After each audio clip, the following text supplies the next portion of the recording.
जब रूह जिस्म से निकलता है तो मुंह खुला रह जाता है। होंठ चिपकना चाहते हैं लेकिन एक दूसरे के साथ चिपक नहीं पाते।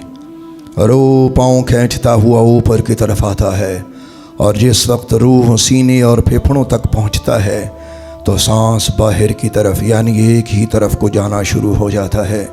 मेरे भाई और बहनों, आप जानते हैं ये वो लम्हा होता है कि चंद सेकंड्स में इंसान शयातीन और फरिश्तों को इकट्ठा देखता है। एक तरफ शैतान इंसान के कान में बहकावे देता है कि तू ये कह दे, तू ये कह दे, तू ये कह दे।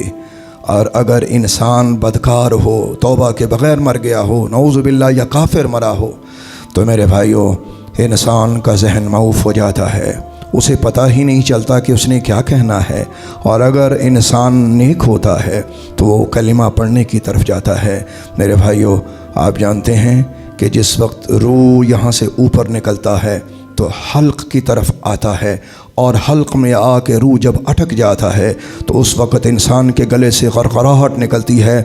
और यही वो गरगराहट है जिसके बारे में सरकार दो आलम फरमाते हैं कि अल्लाह तौबा कबूल फरमाता है लेकिन गरगरा से पहले यानी गरगराहट से पहले। और जब गरगराहट की आवाज़ आने लगे यानी वो हिचकी जो मौत की होती है, अब तौबा कबूल नहीं होती। मेरे भाइयों, पूरा जिस्म दर्द में मुब्तला होता है लेकिन तड़प नहीं पाता क्योंकि सारे जिस्म की जान तो निकल चुकी है। जिस्म और रूह की जुदाई हो चुकी है। अब जुदाइयाँ पड़ चुकी हैं, फासले बढ़ गए हैं। मेरे भाइयों के फिर अल्लाह के इज़्न से रूह जिस्म से निकाल लिया जाता है, फिर जनाजा उठा के कब्रिस्तान की तरफ ले जाया जाता है। साइंस कहती है कि 24 घंटे के बाद जिस्म में तब्दीली आना शुरू होती है। पहली तब्दीली ये होती है कि पाखाना के रास्ते से पेट में से कीड़े खारिज होना शुरू हो जाते हैं। आप जानते हैं कि जिस्म से नहायत कभी किस्म की बदबू निकलती है और वो बदबू दूसरे कीड़ों मकोड़ों को इन्विटेशन होती है कि वो भी आएँ।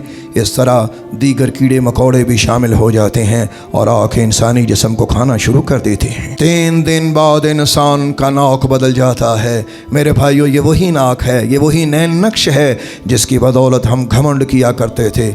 मैंने तो बहुत से लोगों को ज़िंदगी में देखा है कि जब उनका रूह कब्ज़ होता है यानी बवक्त मौत उनका नाक टेढ़ा हो जाता है।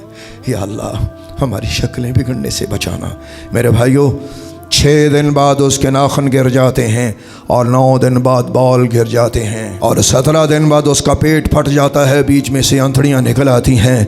मेरे भाइयों, ये वही खबर है कि जो 5 बार इंसान को पुकारती है हर रोज़ और कहती है अना बैतुल गुरबा, अना बैतुल वहशा, अना बैतुद दूद, अना बैतुत तुराब। मैं गुरबत का घर हूँ, मैं तन्हाई का घर हूँ, मैं कीड़े मकोड़ों का घर हूँ, मैं मट्टी का घर हूँ। ऐ ऊंचे ऊंचे घरों में रहने वालों, मुझ समेत मैं हर एक शख्स से मुखातब हूँ, ख़ुद से भी और आप से भी। हम गरीबों की बस्ती में जाना पसंद नहीं करते। हमारा एक भाई था, जब भी उसको गरीब लोगों की तरफ ले जाते थे कहता मैं गरीबां दे महल्ले नहीं जाना। आज देख गरीबों के महल्ले में सब जा रहे हैं। ये वो घर है जहाँ सब अमीर और गरीब एक हो गए। ज़रा सोच, गरीबों की बस्ती अगर देखनी हो तो तुझे किसी और तरफ जाने की ज़रूरत नहीं है। जाओ कब्रिस्तान में जा और जाके देख, तेरे और मेरे माँ बाप उसी बस्ती में रहते हैं। क्यों उनको गरीबों की बस्ती कहता है? हाँ, ये कह कि ये मेरे बाबा की बस्ती है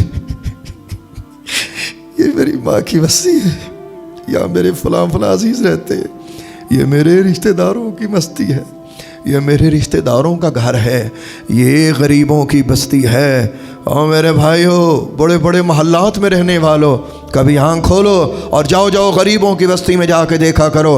आज यहाँ अमीर और गरीब सब एक हो गए। ज़मीन के ऊपर कितने घर बनाते हो, कभी ज़मीन के अंदर के घर की भी कोशिश किया? मेरे भाइयों, उसकी कोशिश करे जिसमें इतनी देर रहना है। तो 17 दिन बाद पेट फट जाता है, आंतड़ियाँ बाहर आ जाती हैं। 60 दिन बाद जिस्म से गोश्त गायब हो जाता है, एक भी बोटी जिस्म पे नहीं रहती।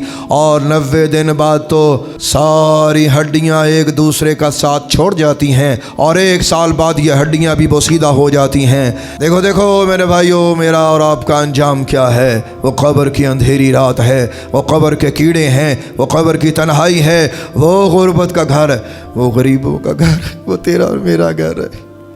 ہم سب کا وہ گھر ہے جس کی مجھے اور تجھے فکر نہیں ہے۔ جب میں دفنایا گیا تھا تو میں صحیح سلامت نوجوان تھا، یا میں اچھی صحت والا انسان تھا، یا بڑھاپے میں تھا، یعنی کہ ایک اچھی صورت میں مجھے قبر کے اندر اتارا گیا۔ بہت کم لوگ ہیں جو شدید بیماری اور شدید تکلیف سے قبروں میں جاتے ہیں۔ میرے بھائیوں، بڑے صحت مند لوگ بھی قبروں کی نظر ہوتے ہیں۔ کل ایک تندرست جسم کو قبر میں اتارا گیا، جاؤ کچھ عرصے بعد اس کا نام و نشان مٹ گیا۔ میرے بھائیوں، یہ وہی منزل ہے جسے ہم یاد کرنا نہیں چاہتے۔ میرا آپ سب بھائیوں کو مشورہ ہے، دلا غافل نہ ہو یکدم، یہ دنیا چھوڑ جانا ہے، باغیچے چھوڑ کر خالی زمین اندر سمانا ہے۔